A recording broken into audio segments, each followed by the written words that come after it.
Listening to you, Raphael, um, at one point in your discourse, I felt a sense of doom and gloom. But I'm an advocate and a proponent of a silver lining. And when you spoke of the So am 12, I. right? When you spoke of the 12%, and this is why I am hopeful because I didn't know of that particular statistic, but I know it must have been a very wide contrast. But you speak of the 12% and the fact that these people are home, and that's a very profound way of looking at it. Yep. And thank you for that. Because it does give me hope and encouragement. And each of us, I think of a village with one well, and the water is very low, and everybody throws a pebble, and eventually the water rises enough so that everyone can drink. And I think that's what this 12% is going to do. And you have answered some questions that I had here for you, like if there is a list of worries you have for Guyana, what would they be? You've answered that. A list Um, of worries that worries. yes, that you have about what's happening in Guyana. And I think Okay, I I've dealt with some of them. yes, I want to ask you, after 44 years of independence, what can you say is the economic and security state of our republic from your perspective? Well, both both are both are nowhere where they were poised or capable of being. I go back to independence and the eve of it, and there was a broadcast on the BBC just the night before, 2 days before May 26, 1966. And one of the commentators remarked on the broadcast that this was BBC, of course, is going throughout the entire Commonwealth and the world. He says, of all of Great Britain's colonies, the one best poised for greatness was Guyana, because we had the systems, the talents, the resources. We were ahead of Singapore. We were ahead of most of the African countries. We were certainly ahead of our sister Caribbean countries. The one most best poised to excel was Guyana. Our education system was better than most. I have actually encountered Brazilians who came here to be educated. The rich Brazilians send their children here. I came across an instance recently where a family sent their child from the Bahamas to be educated at Queen's College. So we were seen to be the place. So we've got to admit that from then to now, we have managed to hold together, but we have not managed to grasp and to harness that potential that we have. That word that we've grown up with, it's almost like a bad word now that you don't even want to mention it. So some people will want to say that we're doing great, but that's relative. Mm-hmm. We've done fairly well, but we must concede, and we can't be false to ourselves that we have not. I think, rather, I know that we have not gone to the extent to which we are capable of going. Guyanese, you check at any Guyanese, any part of the world, and you get a story of sterling excellence, of hard work, of thrift, of resourcefulness. Most have been forced to ply their trades and to go out of Guyana. So we are people who are known for hard work, for getting things done, for taking on responsibility. We need, I think, right now, a vision that can take us somewhere. There's a sense now that we are just drifting in a kind of a purposeless phase.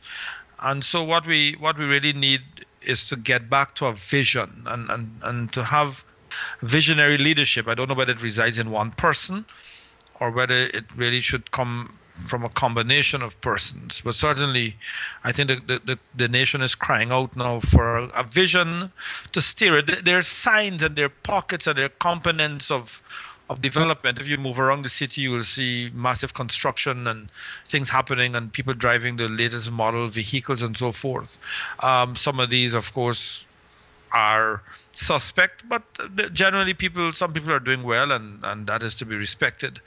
But we haven't found a way of tying the pieces together to have a cohesive whole, so that we have a national developmental trust.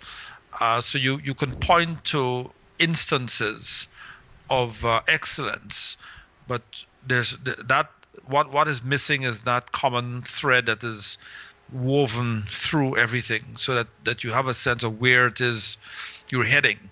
I should say that Ghana is not unique in this regard. This every century or every decade brings its own issues and problems. We're grappling with the information, what I call information technology revolution, keeping up with it, being able to provide. Young people are demanding things instantly as against, waiting or working. They want to be able to access, and that's their right, that's their expectation. And so governments have to learn to find their step, so to speak, and get in line. Mm-hmm. Talking about government, let me just take you back in history a little bit. August 2006 elections. You were a presidential candidate for the AFC and received 8.3 of the national vote and 5 of the 65 seats, becoming the third largest political party in Guyana. And that's in 1 year after the party was formed. Congratulations. Why do you think AFC's message resonated with so many people at that time? Well, people wanted something different, and the AFC was really formed to be the party that was the bridge between the races and the two parties. We were to stand in the middle, and I've always described the AFC or my generation as the children of the new Guyana.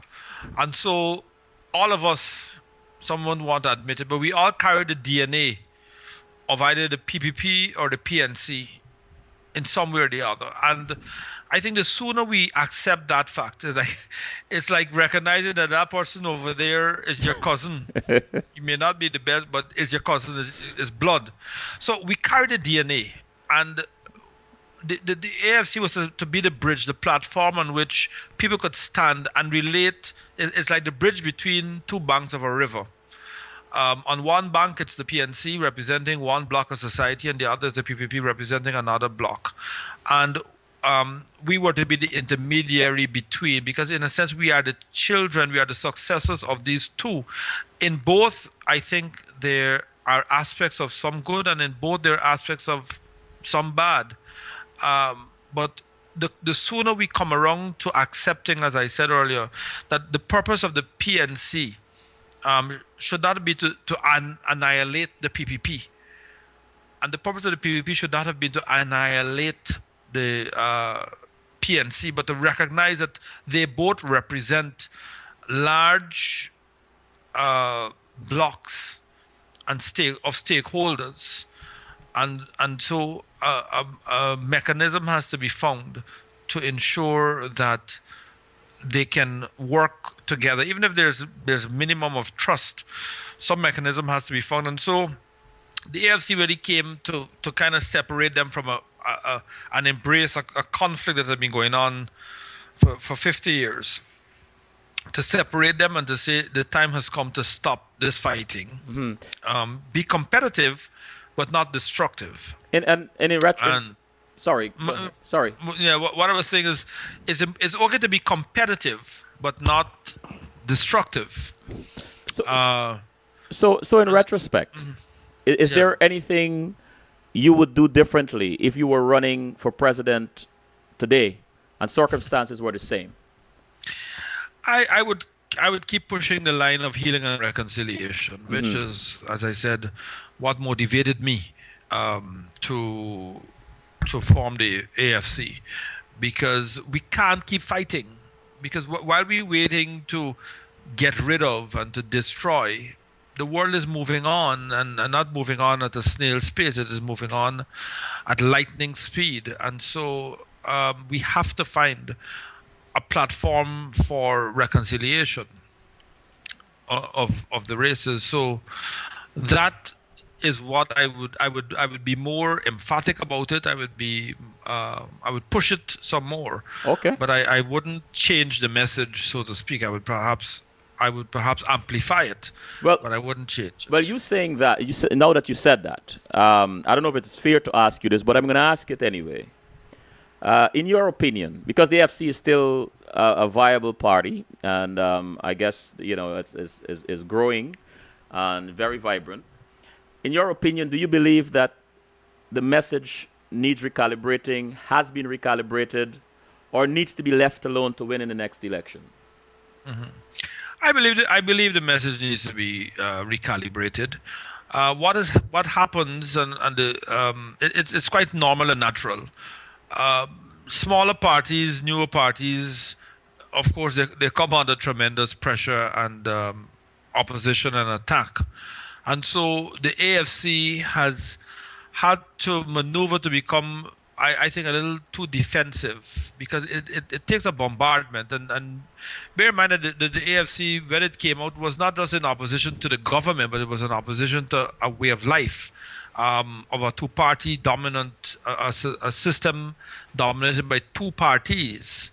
And so we came in opposition against a way of life. And sometimes it's not easy to resist the urge to defend oneself and to react, and it takes tremendous courage, in fact, to sometimes turn the other cheek, or to be like a Gandhi or a Martin Luther, and stick to your principles without allowing yourself to become defined as this or that. You see what happens?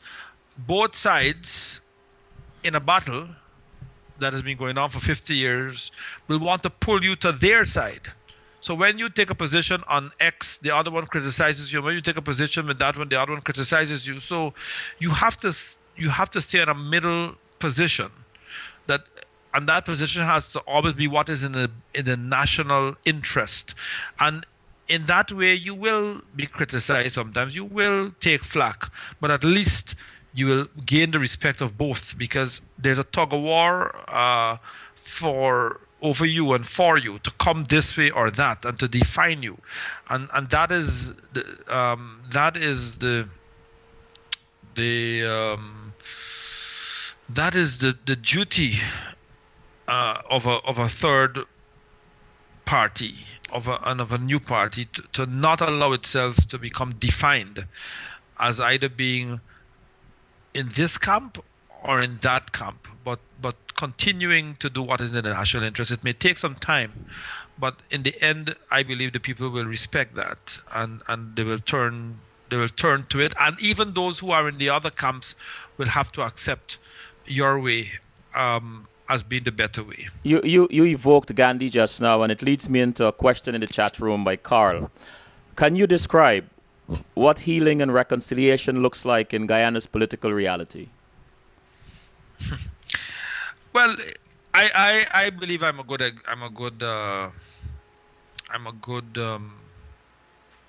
example of it.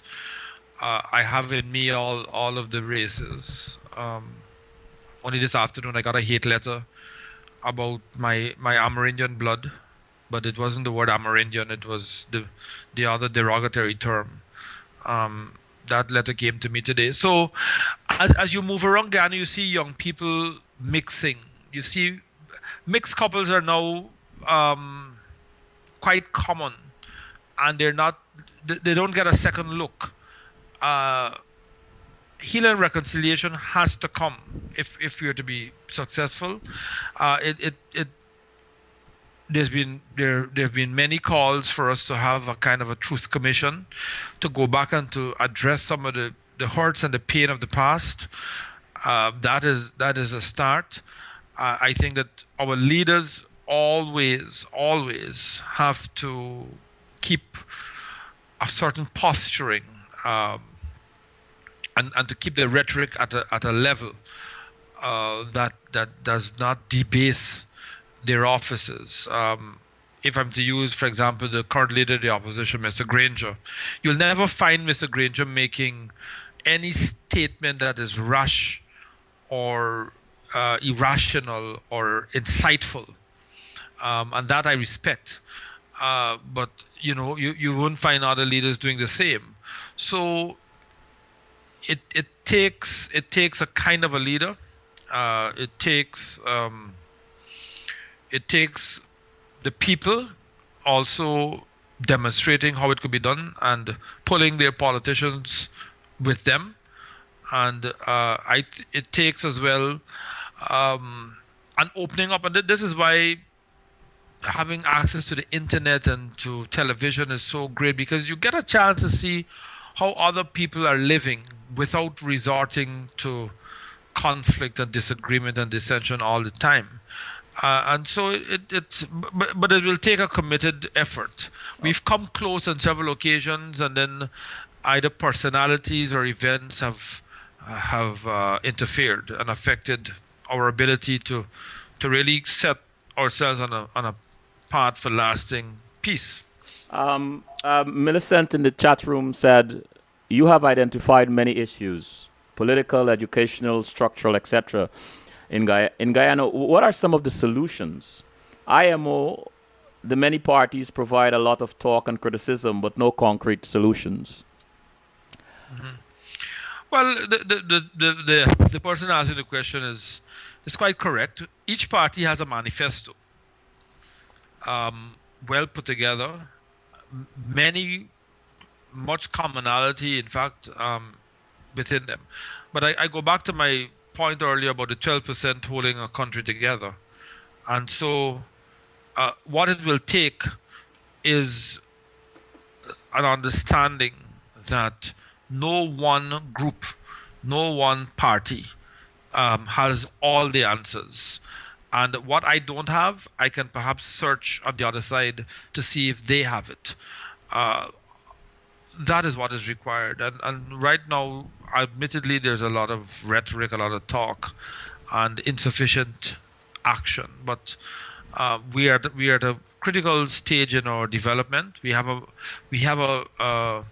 for the first time, a minority government situation, and I think the people designed this 10th Parliament this way, particularly to get us to talk to each other, to work together, because they're saying that we're not giving any one of you a commanding majority or the authority, and we're designing it in such a way that you can only succeed if you find a way to work together. So the solution is really for us to put aside some differences. Like I keep saying, no, not I don't want to make it appear that it's all is going to be well with just in one afternoon, but it requires bold statesmanship, statesman's approach, or stateswoman's approach. I don't want to offend anyone here, but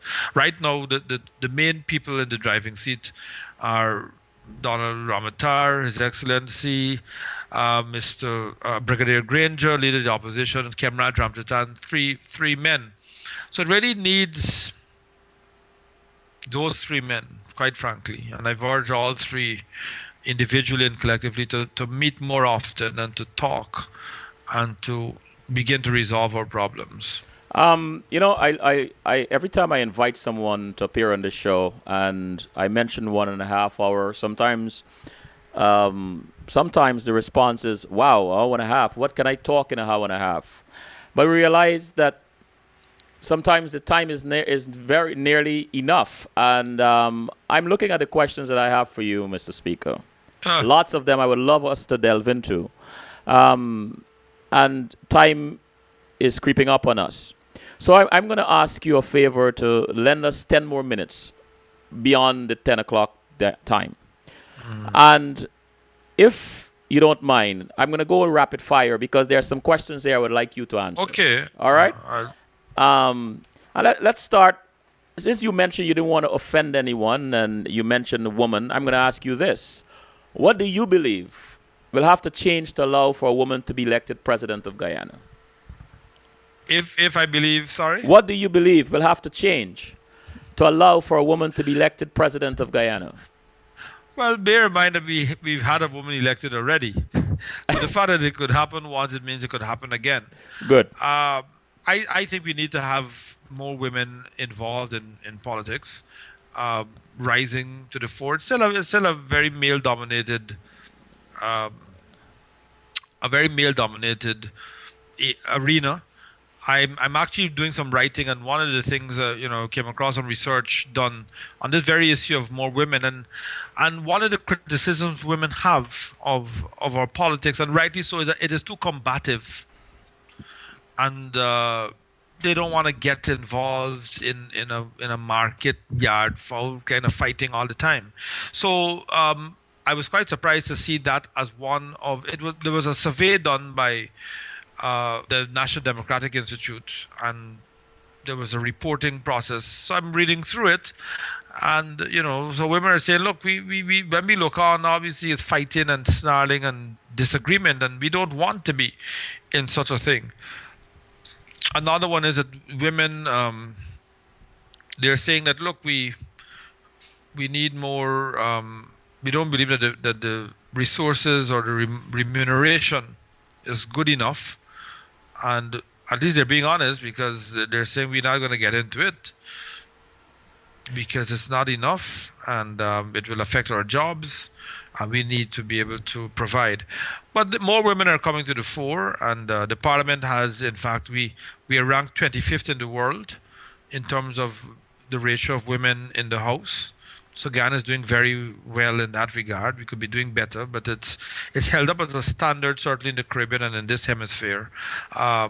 We do have 1/3 of the MPs now are women. We have 34% women in the House, which is good in comparison to many other parliaments. And I hope in my lifetime, I hope that we one day rank number one. When we were children, there was a very powerful and successful women's movement, perhaps more, but the WRSM comes to mind.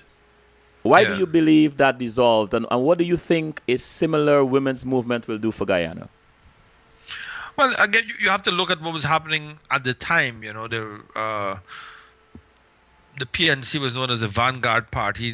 You had a sense that you were building a nation. There was national service, and things were happening. It's going to be very difficult to, I think, have that kind of a strong women's movement again.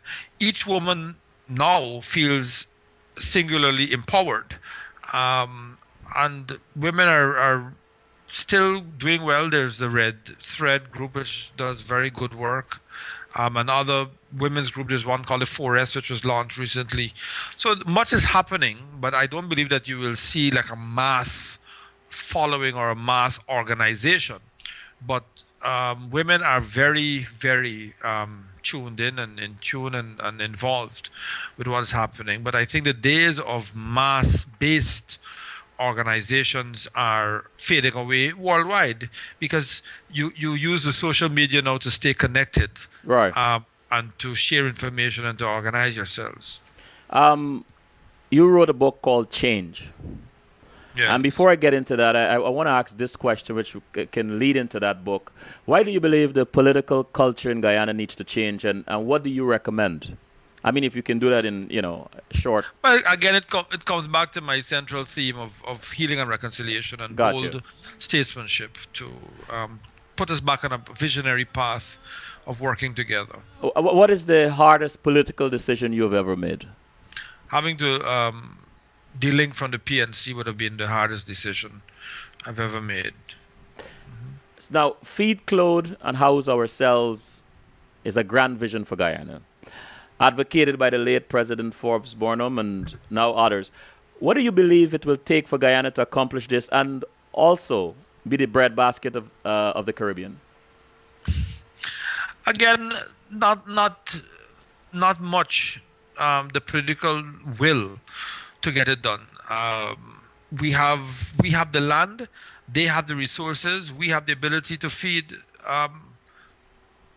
the Caribbean, and so I had this discussion with my father only today. Young people are not interested in the land. They don't see it as attractive. They don't see it as a means to an end. But it is the foundation of life is the earth, and I believe that we need to recalibrate, reorient, and just re-educate people about the value of owning land, of tilling land, of producing. It gives you a sense of connection to nature, to life, and I think there's no greater feeling than being able to produce something, whether it can be a tomato or Very true. a yam or something. So I think that governments need to become more focused. We had a grow more food campaign going for a few years here ago, but it was not sustained. And many dismiss it as an electioneering gimmick because it just, again, seemed to be one group and not involving another. So I think it needs to be expanded and it needs to be permanent. And it is the way to go for the future. Well, what surprised you the most about the position Speaker of the National Assembly? What? Sorry? What surprised you the most about the position Speaker of the National Assembly? What surprises? I guess after being a member of parliament for 14 years, when I became speaker, it's as if I knew nothing, because the view and how you have to interpret things is completely different, because you become speaker of the entire assembly and for all members of parliament. Those who the week before you were in argument with, or who were dissing you, as we say, you now have to protect that member of parliament. And so it was a surprise, because it's quite a difficult job, especially in this parliament. It's very difficult, but not to say that it's something to run from, but it's a responsibility that has to be taken very, very seriously. And Go ahead. You're saying that I really want to get into your book Change. Someone in the chat room, Millicent, said I might have missed the following, but any comments on crime and the filthy state of our once garden city? But before you answer that, I would like you to address this. What do you make of remarks by the former Speaker of the National Assembly, Ralph Ramkaran, about your handling of Minister Clement Roy's gag order? Mm-hmm. Well, I think I don't remember specifically, but Mr. Ramkaran had agreed with my decision to lift the gag order, but he found that I should have just made my decision without putting it in written form. That we all have different styles in the way we do things, and I'm very mindful of the fact that I am presiding over a house that is unprecedented in the Caribbean and Guyana. We've never had a minority government, and so everything I do will be judged in history, years to come from now. I remember when that came up, I turned to Jamaica, I turned to Trinidad and Tobago, and the speaker said to me, "You're on your own. We've never dealt. We don't know how to deal with a situation like this."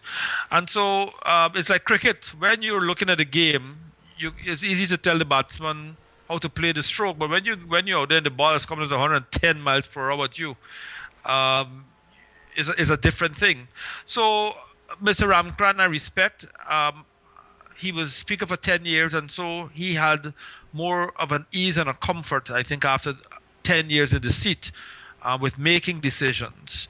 I had just come into the seat, and it was just a few months, and had to face something that was unprecedented. And I can tell you this, Selwyn, as I went through the world, only one other country in the world had a situation like that, and that was Australia. And so even at 2 and 3 in the morning, I was in conversations with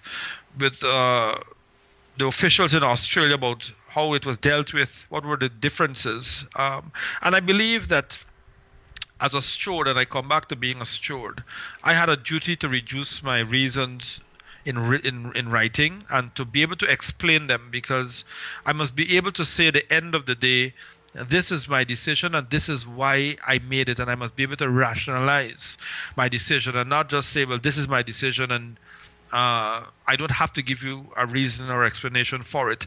I must be able to support my every decision I make with good reasoning, based on what is known as good, sound parliamentary practice and law. And so I took, and I met him and I said I thanked him, because of course there are always, in retrospect, things you could do better. But I respected his comments, and I must say that he does from time to time provide me with advice, and opinions, which I respect and take on board, and I refer to many of his rulings in support of my own, from time to time too.